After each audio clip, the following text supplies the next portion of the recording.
Hi, I'm Gavin. So I made a video about the only zoom you should ever need to own, which is the Canon 24 to 70 f2.8 Mark II USM. However, there's another zoom that you need to own, but this is the lower end. And what it is, it's an old family favourite. It's the hang on, let's see if we can get it right here and get it to camera.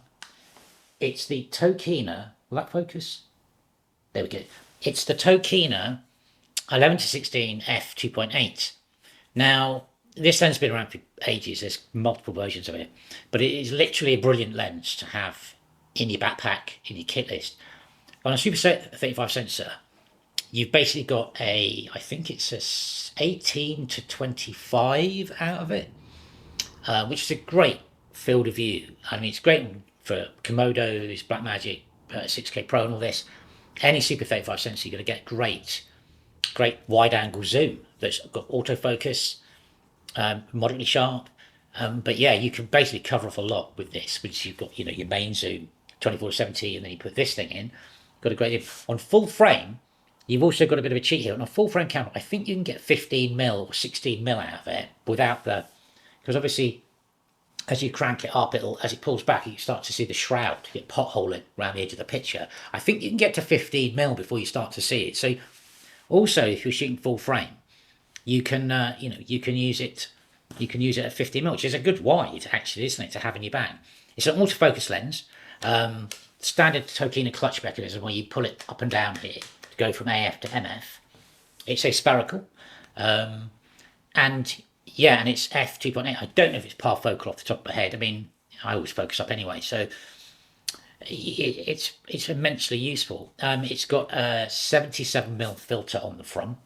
When you start to get into wide angles for full frame, they start to get a bit gigantic. I've got a Tokina Opera, and that's a 16 to 35, I think, and that is huge. It's got a bulbous piece of glass. You can't put filters on it, but it's a full frame. It's a full frame sort of wide angle. But no, this is an immensely useful lens, especially for Super 35, and crop use.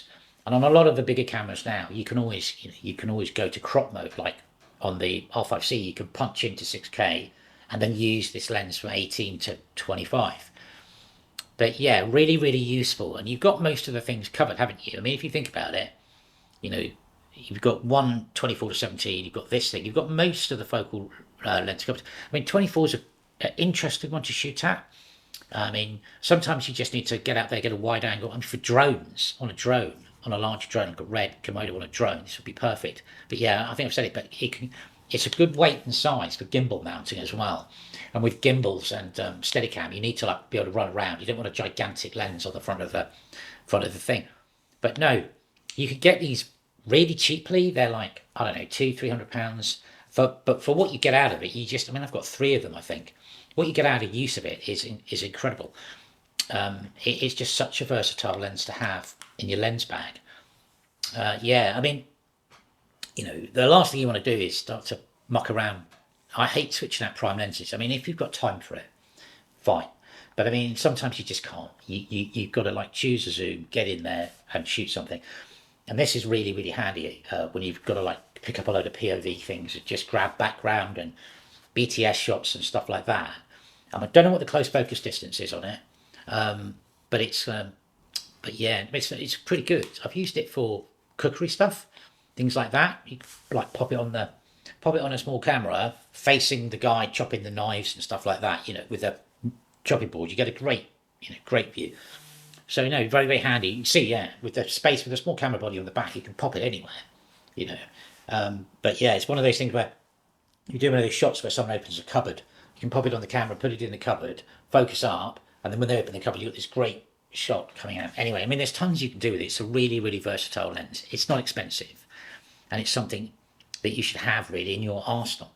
Anyway, so this is the only other zoom that you need with the only other zoom that you need, if that makes any level of sense. So if you've got this and the 24 to 70, you're pretty covered for your filmmaking to start out with. Then you can start to look at other lenses down the line, but this is such a good investment early on. It really is. Yeah. Okay. Hope that's useful. Thanks for watching.